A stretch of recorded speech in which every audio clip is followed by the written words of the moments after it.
Okay, boys and girls, we're now at chapter 6 Chores with Corey Cormier.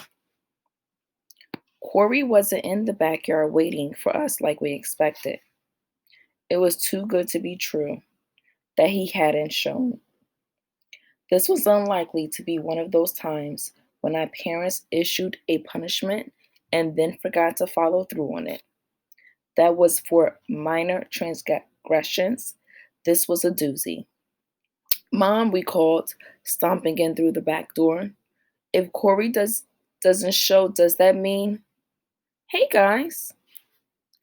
File under sight I never expected to see. The big bat Corey Cormier standing in our living room, bouncing Susie on his hip, a wide grin on his face. Look, she still likes me, he said. Susie gurgled. Uh, said Bobby Jean. That was Susie's spit up face. Corey was about to get drenched. I leapt toward the high chair and whipped a loose cloth diaper off the back of it. I slung it over Corey's chest and shoulder. Splat! Corey laughed. Whoa! Bobby Jean and I gave Corey a pretty wide berth after that. Anyone so delighted by infant spit up was clearly unbalanced. Okay, boys, hop to it, Mom deployed with her drill sergeant voice out into the yard. We trooped outside and stood awkwardly beneath the morning sun. Corey slid a pair of fierce looking Harley Davidson sunglasses on. I swallowed hard. Corey always swore he had an uncle in a motorcycle gang. That was where he learned his best fight moves. Corey crossed his thick arms and sneered, okay, losers, let's do this. Bobby Jean got smaller after that. It was like he breathed out all the air in his lungs and forgot to bring in any new. I narrowed my eyes, trying to make them cut like lasers. Corey had seemed cool and powerful last night with the fireworks in hand, but in the light of day, behind those stupid shades, he was just a great big bully. Okay, baby lover, I snapped. Corey's mouth thinned. He barely had lips to begin with. His mouth was like a seam in his face. You're dead, Franklin. He took 2 steps towards me. I stood my ground. It was our house. We were in charge. I pulled in air to fill out my chest and tried to remember the lessons Bobby Jean had given me about when and how to throw the first punch. Guys, Bobby Jean's voice was small. Let's just do the work, okay? Over here, I stomped past both of them. If Corey wanted to start things off with insults, somebody had to show him we couldn't be pushed around. We led Corey toward the side of the house and dragged the cylinders of chicken wire toward the garden. Next, we headed for the tool shed. Bobby Jean levered the door open. Ew, Corey said. The musty, earthy smell in there was familiar to me, but Corey plugged his nose like one of us had just taken a dump in front of him. We pulled out all the gardening equipment that seemed useful for weeding and fence construction.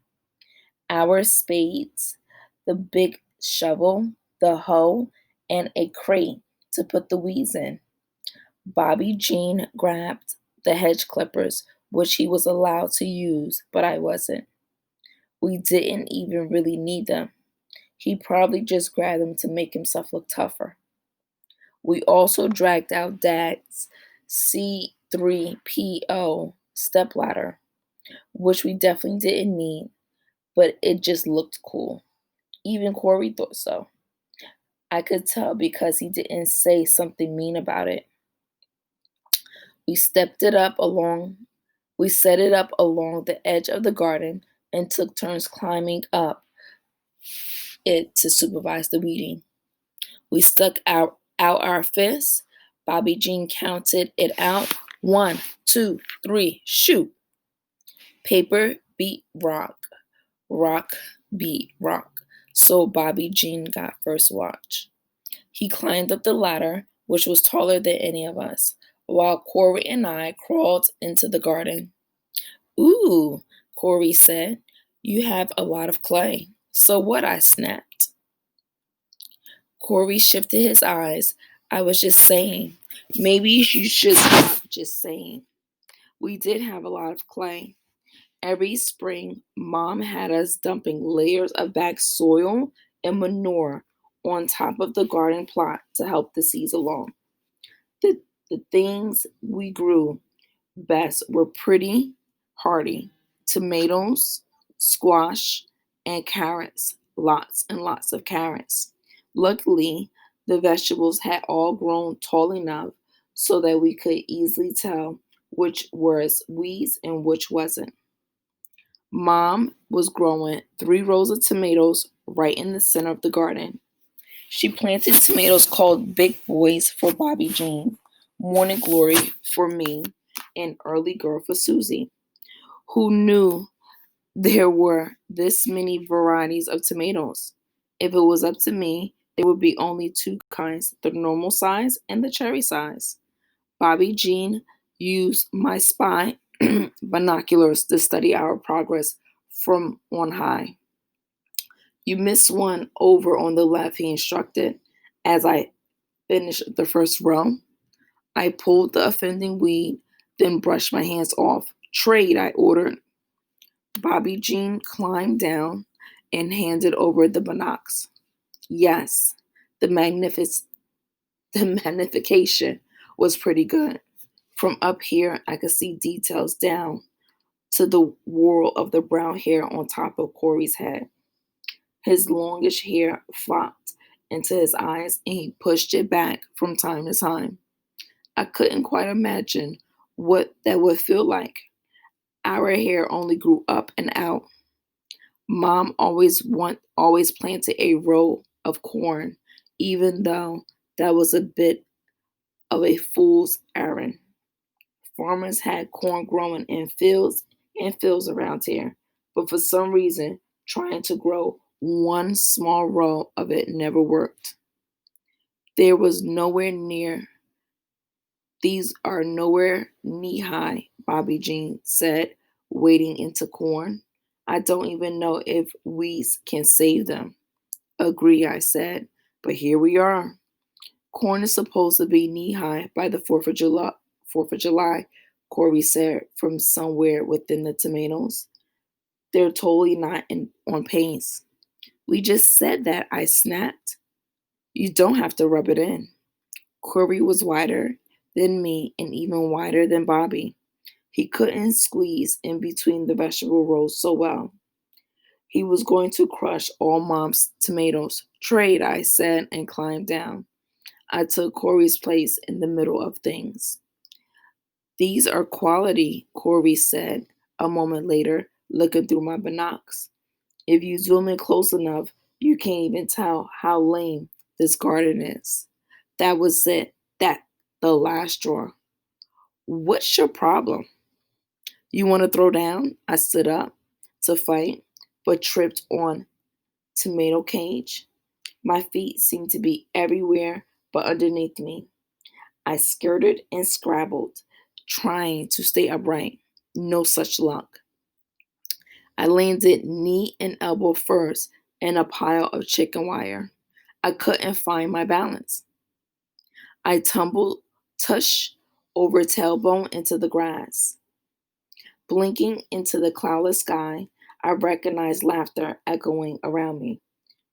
Bobby, Jean, and Corey were busting a gut, but I wasn't done yet. Come at me, I shouted, even though the main fight at the moment was between my shoelaces and the chicken wire. That, Bobby Jean gasped between laughs, that was the most awesomely messed up, almost throw down I almost seen.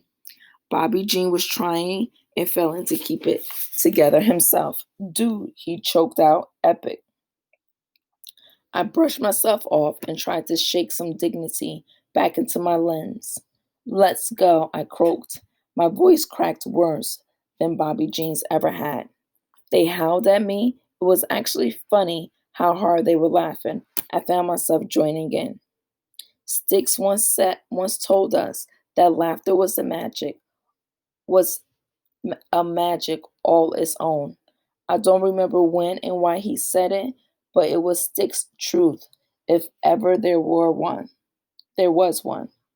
While we were laughing together by the side of the garden, Corey Cremier reached down and freed my shoelaces from the grip of the chicken wire. When he straightened up, he was smiling and so was I. He slid his shades up on top of his head and looked at me. Thanks, I said. Whatever, he added. You guys are okay, I guess. And that was how we accidentally got rid of Jerky Corey once for all.